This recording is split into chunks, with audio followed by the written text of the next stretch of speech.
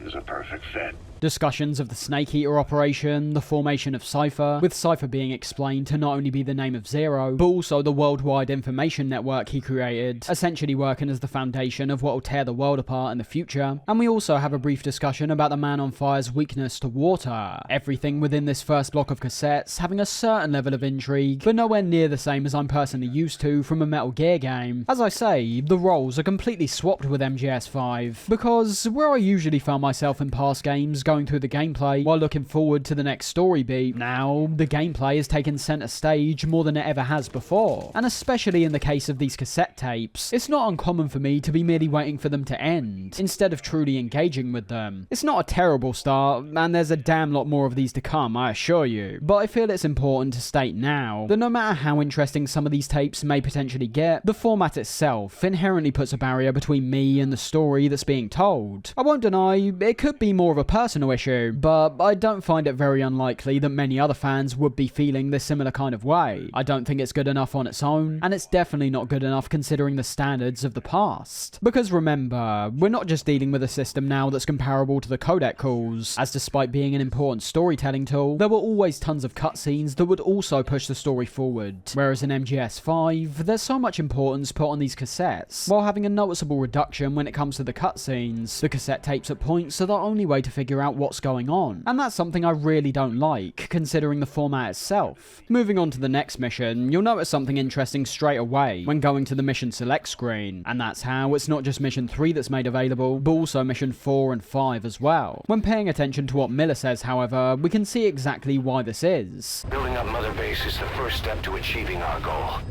If that means wet work, so be it.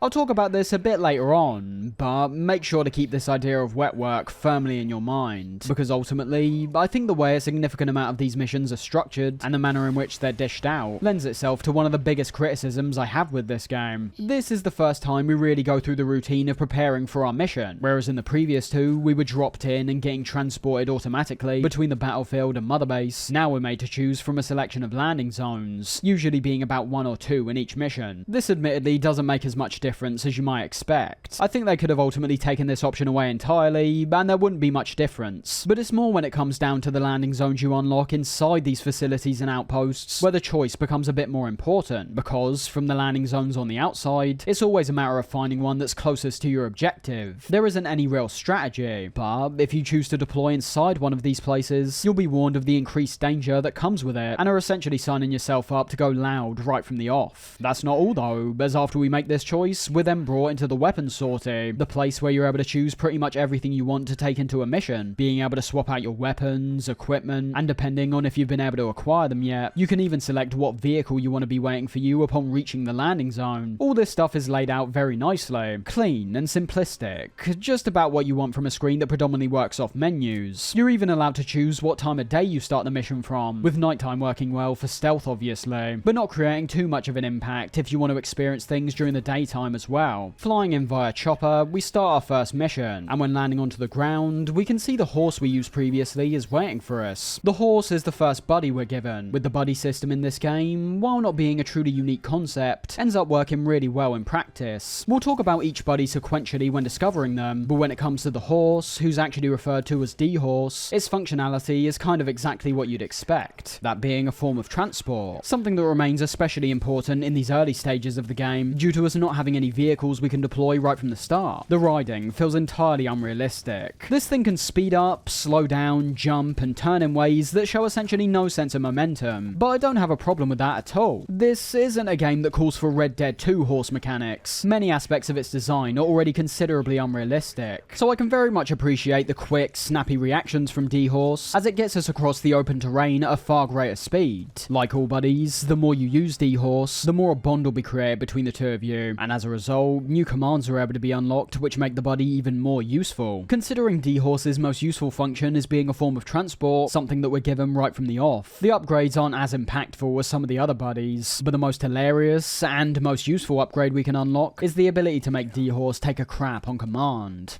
Out with it.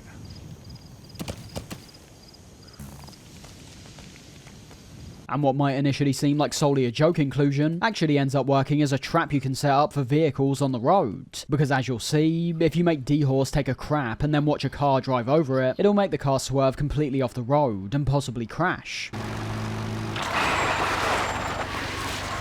D-Horse is fine to start off with, but as I say, once you start unlocking some of the other buddies in the game, as well as acquiring some vehicles, its functionality does start seeming a bit more limited. Arriving at our objective, I think the wide view we can get of the facility from up on the nearby mountain looks fantastic. While the Afghan environment is widely filled with the same kinds of architecture and yellowy grey tones, we do still have to appreciate how good this game looks, and how well the Fox engine's performing when it comes to numerous factors. Our mission's simple: find a target and eliminate them. That's seriously it. Our target's a commander who's wearing a red beret, and we need to either go in there and kill him or extract him via a Fulton recovery device. As you may have guessed though, this is purely a scenario that's established to get involved with the gameplay. You need to go and get this guy, and it's almost the destination in between that makes up most of the gameplay. Now starting off, this really isn't a problem. In fact, I'd say it's exactly what most players would be wanting to experience. When you think about it, this is one of the very first times where story isn't getting in the way whatsoever. When we're let off the leash in MGS5, we're really let off. There's no cutscenes constantly getting interspersed throughout these missions. It's raw gameplay from the start until we complete them. Now as I say, this is a very good thing starting off, and for a large amount of players, they'll see no issue with this design principle being carried over to a vast amount of missions across the game. My problem, however, is that I'd say we essentially do see that, and in turn, you start witnessing a Metal Gear game that, while having a story to it, spends so much of its time almost avoiding it. You know the whole wet work things that Cars mentioned? If you think that only applies to these first 3 missions, you're going to be in for a rude awakening, because, as we'll eventually discover, there is an insane amount of missions that follow almost the exact same structure as the one we're carrying out now. You're given a target, whether it be a person you have to take out, a weapon you need to extract or whatever, you go and deal with it, and your mission's complete. And for a series that's regarded for having its story always be the centerpiece of the experience, that's a pretty massive change to make, and one that I feel doesn't work that well at all. Keeping with the mission at hand though, as the objective itself isn't all that special, our attention should instead be turned towards the area we're sneaking through. Compared to the previous 2 outposts we snuck our way through, we're now almost jumping on the complete opposite end of the spectrum, with all the structures being a lot more spread out, with far more open space being placed in between. That as a result leaves us a lot more open as well. Your general routine shouldn't be all that different to begin with, marking out your targets at range and gradually moving your way closer to the target. Ultimately, we should be pushing towards what appears to be a command center at the core of this outpost, but additionally, we can head to the other 2 structures on the right and left to either deal with the enemies that are using spotlights, gain a more advantageous vantage point from a closer position, or potentially to find some more useful resources. Bear in mind how we've just been introduced to the importance of resources when it comes to our weapons development. It's going to start making players a whole lot more aware of how vital it can oftentimes be to divert from your main objective and actively go searching for these things. The openness is by far my favourite part of this outpost in particular, as I feel it opens up the gameplay opportunities even further. Take my approach for example, starting off very clumsily admittedly by destroying one of the radar dishes with my assault rifle, but accidentally firing out some unsilenced rounds due to the suppressor breaking. As loud as any other. If you have Thinking on the fly, I realised that due to the wide area I was dealing with, upon the guards coming to investigate my position, it will actually give me a good chance to create some distance while drawing guards away from my ultimate goal. This of course comes with the consequence of the outpost having a higher level of caution, but that's just the sacrifice we're having to make here. While sneaking through the rows of small concrete walls in the centre may have been a more direct approach, it's nowhere near as safe and effective compared to running around the outside and coming in from an angle where less guards are patrolling. And with the impromptu distraction opening up the space even more, it now becomes a matter of finding an opening to most effectively get on the inside with minimal risk. Now, that's only my approach, but in many ways, I feel the mechanics of this game are largely focused on creating your own fun. So while I was always on the lookout for a pathway that avoids detection at all costs, you've also got other players who will want to go full guns blazing. You've got players who want to go a bit more risky with their stealth, heading down the centre pathway and having near misses with the enemy, with those approaches being accommodated as well. And there's also one brand of playstyle entirely unique to Peace Walker and MGS5, and that's by viewing the gameplay predominantly through the means of exploration and discovery. Some of you may be thinking that's a slightly odd statement to make. We've always been used to either loud or quiet gameplay, but there are several mechanics that have now been implemented in MGS5 that can completely change the dynamic depending on what player you are, and that's why I pair this alongside stealth and combat. Both of those two have always been manners of approaching the enemy, and while this third option can reasonably be carried out in either a loud or quiet fashion, it's the idea of how it's so player dependent that makes it fit right in line with the other two approaches. And of course, what I'm referring to is not only the hunt for resources I was talking about, it's also the big return of the Fulton recovery device. Regardless of whether you think this or not, I believe how closely you adhere to the collection and retrieval side of things can fundamentally change your experience in a substantial way. Bear in mind that aside from a few very rare instances, you could reasonably say the whole mother base system could almost be entirely ignored, and for players who don't perhaps want to interact with it, you aren't going to see any issue with killing all the enemies you see, or skipping over some plants or diamonds. For the others, I'd argue the majority who are looking to improve their mother base, you aren't going to be approaching encounters in the same way as you're used to, and all of this presents itself very clearly in a single mission like this. Your observation of an environment now may no longer be based solely on where the enemies are, but instead what structures are in sight, and if they've got any resources in them. And the return of the Fulton device gives us another Metal Gear that can sometimes border on something akin to Pokemon of all games, where you can decide to take out your enemies non-lethally and fling them back to your base, or just kill them outright. The Fulton itself is about the same as what we saw in Peace Walker, albeit a smidge more realistic. Not from its main function, as the process in which the enemy gets shot up into the air is still incredibly unrealistic, and doesn't resemble how Fulton's worked in real life at all. But it's more about the balloon and how it can now be destroyed. Primarily, this serves a gameplay function that I think works really well, not allowing the player to send subjects into the air from inside a building, something that might sound like a given until you realise we could do exactly that in Peace Walker. And also when it comes to the process itself, there's now a greater acknowledgement from the enemies in regards to what they're seeing and hearing, with guards that are anywhere within about 20 to 30 meters being able to hear the Fulton activate, in turn becoming suspicious and investigating the area. And if one of these enemies actually sees the Fulton balloon, they can also now shoot it down. It's all stuff that's making the player put even more thought into the gameplay, as you're having to move bodies from inside buildings to a position where they can be extracted, with that potentially opening up a whole host of issues in relation to the enemies you might run into along the way, or the ones that might spot your balloon upon reaching an outside position. The Fulton is just an incredibly satisfying item as well. We are still limited to around 12 starting off, with this amount obviously being able to be increased alongside the several other Fulton upgrades we can attain, but you'll eventually reach a point where both your large amount of Fultons and supply drops that can refill them will lead to you extracting almost everything in sight. And that feeling for me is just about as satisfying as things can get. Walking into a heavily armed camp, extracting everyone and everything back to our mother base, and looking at our handiwork without any risk of being spotted. It's all based on a really strong feedback loop in my view. Killing, while still being effective, is so disincentivized now because of how useful extracting soldiers can be when it comes to building your army, and with how these enemies and items get swooped up into the sky, and the knowledge these assets are now on your side. It's a great feeling all round, and an item that's brilliantly implemented once again. So, extracting or killing the commander, we're done with the mission. Again, quite a strange difference compared to past Metal Gears, considering almost every piece of gameplay before would lead to the story moving forward in at least some aspect. The only game I suppose you could say doesn't do that is Peace Walker, but that would be in relation to the side ops mainly. There still weren't many story missions in that game that ended off like this one does, without any narrative development. Well, I say that, but I suppose you can say there is some form of developing the narrative, but that comes back to the cassette tapes once again. where after essentially every mission, you're given some new tapes to listen to. The ones we're given after this mission pertaining to the Skull unit we saw previously, and discussions over what Cypher wants with us. But again, these can have no real impact in this context, as we're quite literally listening to discussions that Snake has already had. All I know is the man I knew wouldn't want this. What do you mean?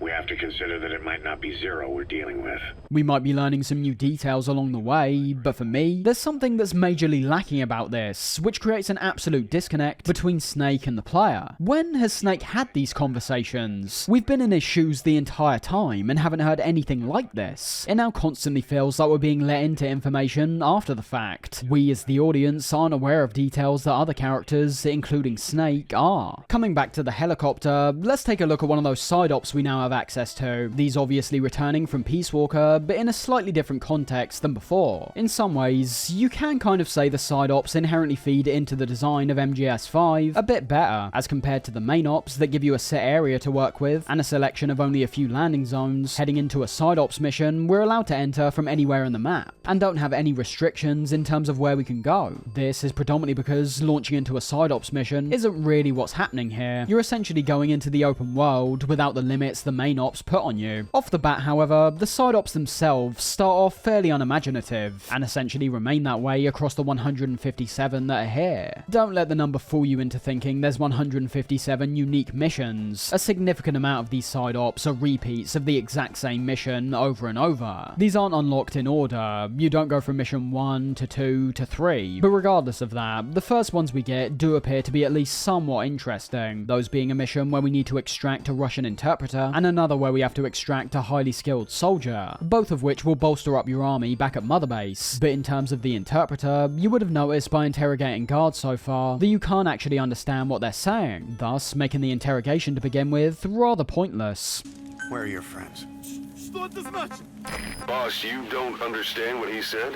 The idea that you can locate a translator and now understand what these enemies are saying is a great idea, and is exactly what we see play out. The change in gameplay isn't massive, but is substantial enough to feel like the side op was worthwhile, and generates enough of an impact for you to push forward with some of the others. Same goes for the highly skilled soldier. Starting off, you've not only got a fairly limited amount of men at your disposal, but many of them are also rather inexperienced, so the prospect of getting someone more equipped on your side also seems like it's worth taking the time to extract them. This is where the negatives can really start creeping their way in for me though, and that comes when looking at the side ops in this game at large, and also comparing them to what came before. It's all well and good saying these first two present a level of intrigue, but when you realise you're going to be doing these things multiple times with hardly any variation, the intrigue does start to lessen quite a bit, and I'm giving it a bit of a pass even by saying multiple. To really put things in perspective, do you know how many times you have to go and rescue a highly skilled soldier? 16 times. And bear in mind, this process is the same every single time. Drop in, tranquilize or knock out the soldier, extract, go back to the helicopter. 16 times of that. Deeper into the game, you've also got 18 instances of rescuing a prisoner, which essentially is the exact same process that I mentioned with the soldier. 13 instances where you have to eliminate heavy infantry, 9 times you have to eliminate tank units. Anyways, you get the picture. Those 157 side ops that are listed is basically an illusion. There's so many repeats to be seen that it becomes pretty ridiculous. Now again, trying to look at this from a slightly more positive standpoint, all this obviously feeds into your mother base. Something that I mentioned previously can be mainly ignored if the player chooses. And on that same merit, the vast majority of these side ops you can very much ignore, only being forced to do some story related ones at points, which admittedly, I've never really understood why they're in the side ops list to begin with. But yeah, for as much complaining as I can do about how much repetition there is, there's nothing forcing you into doing these. They give you rewards, sure, and it will be useful to do some of these along the way, even if you are going on repeat missions, but it's undeniable that I would have had far more of a problem if these were made mandatory to complete. The repetition does seem to be somewhat acknowledged by the game at the very least. The way these have been implemented and how these side ops are unlocked make it very clear to the player that going and completing these one after the other is really not the way to go. After a certain point, you can genuinely do that, although I don't imagine that'll be the most satisfying experience considering how similar each one is. The gameplay in this game is great, but regardless of what game you're playing, you always need a good motivation to get the best out of it, and the side ops almost never bring that in my opinion. Within a very short time trying these out, you'll realise how far off we are from the ones we saw in Peace Walker. There's no date with Paz, no Puyan, no ghost photography. Essentially all the side ops that had personality before are completely gone, and the ones before that had their main focus revolved around our mother base is all that's left. My feelings are about as mixed as they could possibly get, because the positives and negatives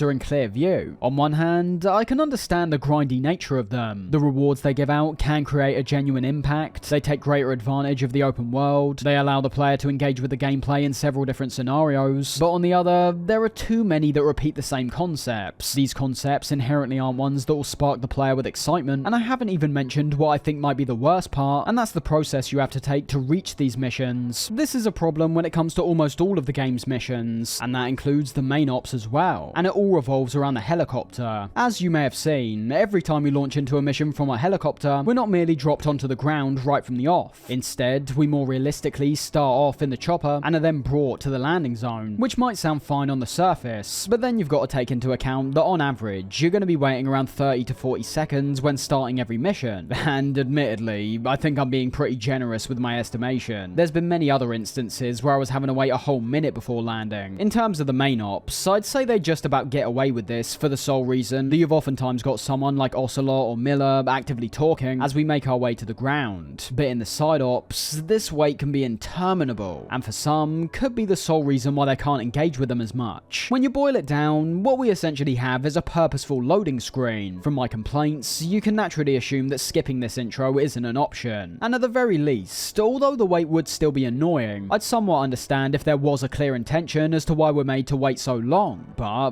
there isn't. At the start of the game, I was getting the feel that an atmosphere was trying to be set, having a moment of calm before diving into one of the many intense missions. But even if that was the purpose, we see the intro so much that it loses any potential significance it might have had. What might seem like a fairly banal problem can actually become a massive issue the longer you play the game. So much time begins to add up when entering each mission that it won't take very long until you start getting sick of these intros and questioning why there's no option to skip them. But of course, the intro isn't the only issue. You've also got the pickup sequence and alternative options when it comes to starting a new side ops without going back to the chopper. Firstly, there is a caveat when it comes to being extracted from the battlefield, as although it's made to seem that calling in the helicopter is the only way, and is what I assume the majority of players will be doing to return to the menu screen, that's not actually the case, because when going to the pause screen while out in the world, you'll see an option that says return to ACC, and as long as your mission's been marked as complete, you'll be able to select this option and be brought right back to the helicopter. This is so incredibly useful that I have no idea why it wasn't highlighted more prominently. I can only imagine the pain players would have had to go through waiting for their helicopter each time if they didn't know this was an option. And talking about all the alternate starting options for the side ops, when looking at the map in its entirety, you'll see all the available side ops marked on it, and as you could assume, this means that once you've got your boots on the ground, any and all of them are open for you to complete. Again, this sounds like a good idea in theory. Instead of going back to the helicopter and flying back in, you could instead find a vehicle or use D-Horse to journey between each side op within the map itself. This might not be a bad idea starting off, considering the extra resources and men you can find along the way, but this option really isn't that practical, to be honest. Most of the side ops are spread so far out that you'll end up taking more time compared to just going back to the helicopter and landing again, so you're screwed either way essentially. I can confidently say there's quite literally no efficient way to launch into the open world and complete the side ops, and as can be the case with some of the main ops, this wouldn't be much of an issue if the content that's being featured supersedes the long wait. It would still be annoying, but it would lessen the blow somewhat. Fact is, none of these really do. You're able to complete the vast majority of these side ops in a matter of minutes, and sometimes even a matter of seconds. Occasionally, you'll actually find the helicopter ride ends up being longer than the actual mission, and that kind of sums up my problem with both these things. The helicopter takes so long that a minor issue becomes a major one, and the side ops are usually so unimpressive and inconsequential that essentially none of them are memorable, and many of them I find quite unenjoyable. The argument of you don't have to do them not applying in this case, because I'm no longer looking at them from that point of view. I'm looking at them as a piece of content, and overall, I have to say they're rather underwhelming. I look at them mainly as a way to gain a good amount of resources, with the slight positive of having a grindy checklist that I'm sure a lot of players will have no problem getting stuck into. But that's very player dependent. The content itself does not impress whatsoever, and that's especially a shame when considering what came before it and what we have now that could perfectly accommodate these side ops. Peace Walker's best side ops blow everything we've got here out of the water, and when realizing we had a whole open world to work with, the possibilities for MGS5s could have been so much more broad. Treasure hunts, races, tailing missions, just to name a few. There's so many different concepts that could have utilized the open world to great effect, and we just don't see that. What could have been a genuinely entertaining way to give players new, unique experiences outside the main story now appears mainly like a time sink, and one that's very unimaginative at that. Coming into the next mission, C2W, our objective revolves around destroying the enemy's comms equipment. At the start of each of these opening missions, there's a chance that you'll run into a small wild pup, this being our second buddy of the game, D-Dog, who we can take back to Mother Base and use later on. It'd be fairly useless for us to take along now, so you do have to wait for it to grow up, but along with a few cutscenes that are thrown in showing how D-Dog's developing, I think it makes him one of the buddies players will have a genuine attachment to. There's not only a greater emphasis put on Snake and D-Dog in these small cutscenes back at Mother Base, but the fact that we personally rescued it creates a much deeper connection as well. And keeping with our mission, the approach we can take with this one can interestingly vary depending on actions you may have taken outside the current mission. While still very much feeling like wet work, I like the immediate switch up from the previous mission. The first one was about taking out a target, something we're very much used to in these games, and the second one now has us going after the enemy's equipment. We're still finding and destroying targets, but as you could assume, there's more planning than might have to go into things this time round when thinking about how we'll destroy these satellite dishes and how we're going to do it without being caught. While only being small, I am still a fan of how this outpost is laid out, using many objects and buildings to obscure the enemies while simultaneously working as cover for yourself. And also when it comes to the radar dishes, these are not only spread out across the outpost in 3 different positions, but all the positions they are in can leave us open to getting spotted if we're not being careful. Whether you're going for one on the ground or the 2 that increasingly ascend up the terrain, if you're handling these via C4, you'll need to climb up onto the platform, leaving yourself more open and giving enemies a clearer view to spot you. C4 of course is just one way you can deal with these. You could shoot them down, use grenades, but if we're aiming to stay hidden for the entirety of the mission, C4 is the way to go, due to us being able to detonate them all from a location when no one will come searching for us. The enemies here are fairly plentiful, coming from many different angles and heights that requires you to stay alert at all times. But as we were obviously talking about earlier, using your CQC skills and tranquilizer to wipe these guys out and extract them will more than likely be a far bigger priority compared to simply avoiding them. Overall, another pretty standard mission, although I will say I enjoy the planning aspect of this one when it comes to mapping out the most effective way of wiping out the dishes and what order you might destroy each one. However, there is another piece of equipment that we can benefit from destroying here, and that's the large anti-air radar that we can see in the middle of the outpost. These are located in many different enemy bases, and upon destroying them, it then gives us the opportunity to land directly in the base itself. Now, there's obviously some massive consequences that come with this approach, and ultimately, I don't think the time you might save compared to travelling in from further away will truly benefit you. I've always seen these landing zones to be effective from a stylistic point of view, and also from the angle of having the player decide their approach before they've gone into a mission. The game essentially tells you when selecting these red landing zones that you're going to be spotted, shot at, and depending on how many enemies there are and what kinds of weaponry they're using, you very well might die if you don't defend yourself effectively. It is more based on your approach ultimately. You've essentially got no chance of stealthing when landing in this way, but it can still be effective depending on what facility you're infiltrating. There's some across the game that are so intense, the chances of you reaching the ground are much slimmer, especially because the helicopter takes quite a bit more time landing compared to normal. But equally, there's also many outposts where you'll be able to use the additional firepower the helicopter presents to not only wipe out the enemies, but also some of their equipment like the radar dishes. And that ultimately links into the alternate approach I mentioned at the start of this one, introducing a great concept that never really gets touched on ever again, at least not to my knowledge. Before this mission takes place, we obviously have access to the open world, and if we were to visit this place before selecting the mission and destroy the anti-air radar, this turns it into a cakewalk, as we're then able to get close enough to take out all the dishes with ease, and also deal with any enemies firing back at us. Unlike Ground Zeroes, the helicopter's now equipped with 2 miniguns on both sides, so the firepower we're dealing with is immense. This thing can wipe out enemies in a second, and can deal with vehicles in a very quick manner as well. So that's one option, but there's also another one that's perhaps even more effective, because ultimately, if you find yourself at this outpost before activating the mission, you would have more than likely taken out the radar dishes as well. And sure enough, if you end up doing this and subsequently fire up the mission, we hilariously never even leave the helicopter. We're told our mission's complete and are brought straight into the mission results screen. I absolutely love this concept. In the context of MGS5, where a large amount of our main missions pertain to things we essentially do constantly in the gameplay, it presents a new dynamic when it comes to the open world. We're never informed it's even possible to handle the mission in this way, quite literally dealing with it before it's begun. But the surprise is not only pretty funny, but also makes us think about what other future missions may be carried out in this similar manner. As I said though, this principle is unfortunately fairly self-contained. I'm not saying I would have wanted every mission to be like this, as then you've got a situation where you're going into several missions without experiencing anything at all. But it's that link once again towards the missions and the open world that I'm wanting to experience. The open world is arguably this game's biggest diversion from every game that came before it, and I think I was admittedly expecting Kojima to handle it in a more unique and boundary-pushing manner than he actually does. Up next, we've got another mission based around extracting a target. Being told by Ocelot, this guy's the one who created a bionic arm, potentially meaning that upon taking him back, he can make it even more effective. Overall, another extraction mission. The barracks he's being held in is easily the most expansive and dangerous location we've had to make our way through so far. Looking from the outside, we can already see many elements from the previous outposts that have been retained. Lookout towers, spotlights, guards patrolling several areas, so we're still having to be keenly aware of our movement and actions when making our way in. Something you'll notice at this point, if you're using the Fulton to the same degree that I am, is how one big factor I appreciated in Ground Zeroes now essentially disappears. And that comes down to numerous factors, to be honest. Bodies were one of the key things I highlighted before when it came down to our actions in that game. Because of how the area was now entirely open, there was no longer any reprieve when it came to the enemies we were taking out. There was no opportunity to load into another area and leave the other one behind like we've normally done before. So we had to be very aware of the enemies we eliminated, where we put their bodies, and if the areas we placed them in were good enough for other guards to not discover them. In the Phantom Pain, this dynamic simply isn't here. The areas themselves are way too big for the discovery of a body to ever truly be a problem. If we think they'll create a problem, we can pick them up, run far away, and chuck them on the ground. But in terms of extracting the enemies, this arguably feels like something else that adheres to the idea of anti-violence yet again. You've already got the big factor of strengthening your mother base, but at the same time, going non-lethal was the only way you were able to get these targets out of the area in the most effective manner possible. Killing enemies now just leaves a dead body on the floor, one you either have to move far away, or perhaps place in a dark corner, or you could also place it in some of the toilet cubicles that are occasionally placed in some of the outposts. Good promotion of an anti-violent playstyle, I suppose, but once again, I don't think it's a great idea to give so many key advantages. The strengthening of our base was already substantial enough to have tons of players refusing lethal options already, but with even more being added onto that, I'm once again looking over at the huge range of lethal weaponry we can develop and raising an eyebrow. It's all well and good giving us this stuff, but if the player's never truly given scenarios where using these weapons makes sense, you will find practicality will majorly outweigh experimentation for a lot of people. Why ever bother launching into a mission with 3 pieces of lethal weaponry? You never know if there's going to be an important soldier you might be able to add to your mother base, potentially having to kill them in the process if you end up getting spotted and take too much damage. Anyways, the barracks from the inside is nothing too special. Aside from the small section underground where our target's located, the visual design's nearly identical to everything we've seen already. An outpost with the same kinds of buildings, the same kind of layout, and thus warranting a similar kind of approach. Ultimately, that's nothing we haven't already seen. It's been well established for a while now that taking out enemies with a silenced weapon of any kind is the easiest way of progressing forward because of how lethal headshots are and how they're quite easy to pull off. Things are changed later on in the game in that regard, but for now, this is still the most effective approach. What I'm more disappointed by is the overall visual design. I just find it to be rather bland across the board. The hunt for a world that's more realistic, in my opinion, results in one that's lacking the same atmosphere and personality from the environments of the past. Some people might listen to what I'm saying and think, well, what do you expect? They're trying to convey the desert environments of Afghanistan. There's not going to be a whole lot to say, and while that would be right in some sense, that doesn't change my overall point. We're constantly surrounded with rocks, dirt, sand, and mountain ranges, and while I think all the outposts and landmarks in between should hypothetically bring a sense of variation and breathe some life into what on the surface is a fairly barren wasteland, I don't think they really do. They all look incredibly similar. There's hardly anything that stands out in any of these. When you tell me to think of the environments of MGS2, my mind immediately goes to the tanker or plant. MGS3, I think of the jungle, but the very distinct jungle atmosphere that was unique to that game. MGS5, at least for the Afghan section, all that comes to mind is the desert. While playing the game, I can remember the outposts when coming back to them, but I think that's more to do with the fact that I've played the game many times already. So I thought that was an important note to put out there at this point. While all these outposts we've gone through so far aren't badly designed, none of them have been outright amazing. Don't get me wrong, there's nothing annoying that gets in the way of the gameplay. I just feel the visuals are lacking to a pretty major degree because of how similar everything looks. The closest example I could think of probably would be MGS3, with how some of the jungle environments do feel like they can blend together at certain points. But make no mistake, that's an atmosphere working its magic. Unlike here, the number of distinct areas that spring to mind when it comes to MGS3 is massive. And that's what I was saying about the outposts and landmarks. I feel there was an effort to create parts of the world that stand out, but I just don't think it's pulled off very well. I'd probably say even Ground Zeroes does a better job in the visual department. There's many different parts within Camp Omega that stand out and are noticeably distinct from each other. The most I can say here is that there is a cohesion and realism to the world, but aside from that, everything's a bit too similar and a bit too bland for my liking. Luckily, when it comes to the 6th mission, Where Do the Bees Sleep, we do end up getting a slightly more unique experience than what we've seen so far, having to acquire a weapon referred to as the Honeybee, which is hidden inside a fort with the Soviets also hunting for it. Coming into this one, you're able to see what I was talking about in regards to the credits spoiling things for essentially no reason, with them letting us know that not only are we going to see the Skulls unit once again, a group that I think should always be treated as an unexpected surprise, but we've also got an appearance from Skullface. Way to just go and ruin the two biggest reveals of the mission. I still have no idea why this was done. There's nothing about the opening credits that genuinely enhances the experience. It literally only degrades it. There's only one landing zone this time round, one that's located pretty far away from the objective. Although, I assume this is mainly done to let players who perhaps haven't tried out any of the side ops so far experience the feeling of travelling through the open world for the first time. Not to mention as well, that despite having the objective marked on our map from the get-go, we can also find a prisoner along the way who tells us the exact place it can be found in the fort. Something that could be very helpful admittedly, as the Honeybee is tucked away quite sneakily when reaching the place, while most of the route to the fort is filled with the same flat patches of land and sporadically placed outposts that you can avoid pretty easily. The area we find this prisoner in does look pretty great, with an interesting design as well. It is basically a bridge when you boil it down, but I do love the sense of scale that's created when travelling towards the bottom of it, and the landmark itself is unlike any of the other outposts we've seen so far. The openness remains one of the key threats, with this likely being one of the first times you'll run into a sniper. The snipers serve the greatest threat ultimately when you've already been spotted, having the ability to shoot you from a very long distance away, with the power of their sniper rifle feeling immense, with how a single shot will knock Snake off his feet and make him fall to the ground. In terms of detection, however, I find them pretty useless, but that's fine. The issue is that because they're so far away, we get the indicator flashing up on screen letting us know they're starting to be aware of our presence. But not only is the window where we can keep doing whatever we want pretty substantial, the only way to get rid of this is to lie on the ground and start crawling for a second. A good enemy type during combat, but one that's fairly inept when it comes to spotting you, with that decision ultimately serving the gameplay well if we're being honest. When rescuing that prisoner I mentioned a second ago, you'll notice how we're brought into a short cutscene, one that's entirely missable if you decide to skip right past this area.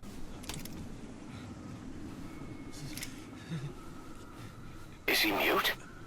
To my knowledge, this only happens about 1 or 2 times throughout the game. If this were any other Metal Gear, I'd probably be a bit more positive about a cutscene that's only given to the player after investigating and engaging with an area outside the main objective. You wouldn't say it's a reward per se, but a cool detail that will be missed by those speeding through the game and not truly appreciating everything they're witnessing. When it comes to 5, however, the number of cutscenes have been reduced significantly. So in a way, I've actually got more of a problem with things like this. A cool detail that I feel shouldn't be made so optional for the player. Finally making our way to the fort, there's once again not much to actually say when it comes to the outside. I'm not sure if you've been noticing, but essentially every outpost we've snuck through up to this point has been incredibly similar. Some are smaller compared to others, some have more buildings, but the experience of sneaking our way through was felt near identical. That first village we saw in the first mission kind of gives you a false impression of what future areas will be like. You had all those interiors you could use to make your way forward. Since then, most of the interiors in these places only serve the purpose of holding resources. There's typically one entrance and exit, which is a shame, because I was anticipating some more of these interiors that don't just serve as cover or a home for resources, but ones that can assist the player on a gameplay level and make the areas feel even more free-flowing. This area is basically a flat piece of land. The structures and objects are once again doing most of the heavy lifting, which isn't saying a lot really, because of how they're also things we've seen several times already. The main thing I enjoy is how wide the area is, as well as some of the architecture on the inside. This place feels like less of a fort and more just a ruin, having these large passageways and openings carved into the side of the stone outcrops that surround the fort. It's not just the visuals that I find to be improved when making our way inside, however, it's also the level design, having many different elevating and descending pathways, passageways both on the inside and out, that can lead to some very useful items like the many diamonds that are located here, and also a layout that's quite weaving in how it's designed. I can see why they included that prisoner earlier on who informed us of the exact whereabouts of the honeybee, as I could very much imagine that without it, some players will be wandering about this place looking for quite a while. Although in that time, you could actually end up noticing some other aspects I find to be great about this place, like the very authentic rooms we're able to find, featuring tables covered in beer bottles, candles and lamps that are set up, as well as sofas and beds for sleep and relaxation. These things shouldn't just be ignored. For as much as I'm ragging on this game's outdoor environments for appearing too similar, areas like this have clearly been crafted with a fine amount of care. They feel lived in. Looking solely at the environment, you can imagine what the men who are guarding this place might have been doing when they're not on patrol. And by the way, even though I haven't really mentioned it that much so far, the sound of this place is also fantastic. Having this brilliant ambience that's created from the wide areas in this place, and the significant amount of wind that's being let in from the many different openings.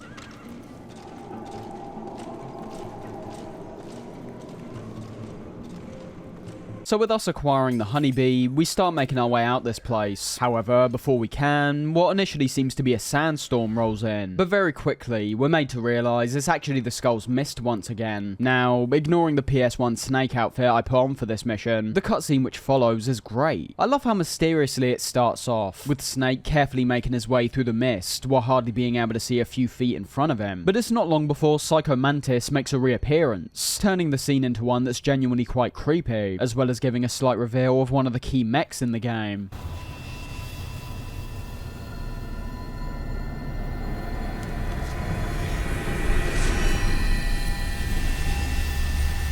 The sound is used to great effect once again, especially when it comes to the mech. We get the return of the twisted, animalistic screeches that we saw in Metal Gears like Rex and Ray.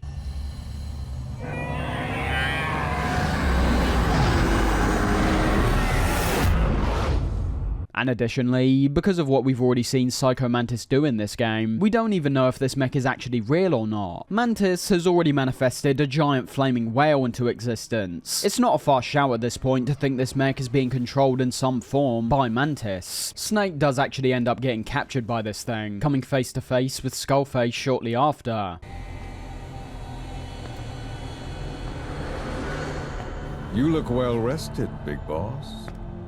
Wow, what a surprise. Well, it would have been if we weren't told right at the start of the mission that this was going to happen. And on that same note, we were also told we were going to see Mantis, who merely went under a different alias, the mech, which, despite not being told its name yet, we can now assume is called Sahelanthropus, ruining a slightly bigger reveal there. And of course, we're now waiting for the return of the Skulls, so there's no surprise there either. All because of a dumb, unnecessary credit sequence. Skullface in this scene is about as you'd expect an evil villain would act, giving off that we meet again type of energy, and saying there's a bigger picture we aren't yet privy to. Some of the shots we get are fantastic, especially the close-up where Snake and Skullface stare each other down. But understand, with this being only our second meeting with Skullface, and our very first meeting in the Phantom Pain, there's still been no kind of unique personality established. I think the look of this guy is spot on, his appearance is genuinely bizarre, and the cowboy hat and mask that he's now got, which appears to emulate the character of the Lone Ranger, adds even more character. But all we know about this guy on a personal level is that he's evil. That's literally it. We're going after this guy because we want revenge. But even that side of things is slightly underwhelming, because although it was Skullface that wiped out our mother base with the XOF, it's ultimately Cypher who was behind everything. At the very least, upon thinking deeper into this whole situation, it does draw some interesting parallels between Snake and Skullface, as we realise that him and the XOF were essentially doing the same thing as you and Kaz all this time. time. He offered what would soon be known as the Patriots his service, and did whatever they wanted. All this does get elaborated on in the future admittedly, and Skullface's motivations do become a bit more fleshed out, but including Ground Zeroes, we're now well into the MGS5 experience, and still have a main antagonist who we've hardly seen, and don't really know what he's up to, which as I say, is important because of how he's a brand new face. And not to mention that looking away from his appearance, his actual performance is one that doesn't stand out anywhere near as much as previous villains. While Liquid, Ocelot and Volgin may have been over the top, they were bursting with personality, whereas Skullface is a lot more grounded, and because of that, I also find him to be more archetypal as well. Still though, I'm happy we're at least getting some events that are pushing the story forward. The last 3 missions were essentially no different to the side ops, and this Soul cutscene does a great job at engaging the player back into the story. The biggest mystery being the giant mech obviously, who as we can see is on the side of Skullface, and in terms of the brief clouded visual we get of it towards the end of the cutscene, it also appears to share some characteristics from Metal Gears we've seen before. The main one being how it not only seems to be bipedal, but also that it appears to be standing upright, kind of like we saw Metal Gear Ray do in MGS2. With that however, the skulls cotton onto our presence, launching us into what's basically our very first boss fight, although I wouldn't really say it's treated like one. Many visual staples have either been pared back or removed from this game, the health bar being one of them. I'm not sure I'm a huge fan of this inclusion when it comes to Snake personally, because as I've already mentioned, what comes in its place is your standard bright red blood that's gradually introduced around your screen the more damage you take. It's a fine indicator, but one that can be equally annoying because of how these visual effects cloud your vision. And admittedly, many games are just made more ugly because of this addition, and how frequently these effects are shown on screen. MGS5s don't look too bad, but they do get in the way sometimes, and while I understand there's been a clear effort to pare down the UI, I'm not sure if entirely removing the health bar was a great idea. MGS3 had the same regenerating health system, and still didn't see the need to remove it. But fine, I suppose you could say they were becoming a bit of an outdated feature at this point, but when it comes to the boss's health bars, these are also gone too. Well, gone in some sense. Unlike the normal enemies we face, who understandably don't have any health bars, these boss type enemies like the skulls now have their health bars located directly above them, appearing a lot smaller, but conveying all the information you need to know in a very effective manner. You've got the red bar for their normal health, and the blue bar for their health regarding non-lethal damage, and while these might not be on show at all times, all you need to do is literally target any one of them, and their health bar will be more than apparent. To be honest, it's a great change. Less of our screens being covered up by the additional UI element we'd usually have, while simultaneously conveying all the information we had before. Now when it comes to the boss fight itself, it's unfortunately quite underwhelming, and if you were hoping we'd be taking a step back to some of the more unique bosses we saw prior to MGS4, I'm sorry to say that we're still very much going in the opposite direction. The best strategy to deal with these guys is to get the most powerful weapon you can, and unload it onto each of the skulls. The main highlights for me are all cosmetic. While the arena itself is nothing too special in a design sense, the thick mist that's presented gives the fight a great atmosphere, feeling claustrophobic despite being out in the open, and getting some great visuals like how the skull's bright blue eyes pierce through the dense fog. The music featured during the fight is the same as what we heard the first time we encountered these guys, fitting equally well for a fight against them compared to an escape.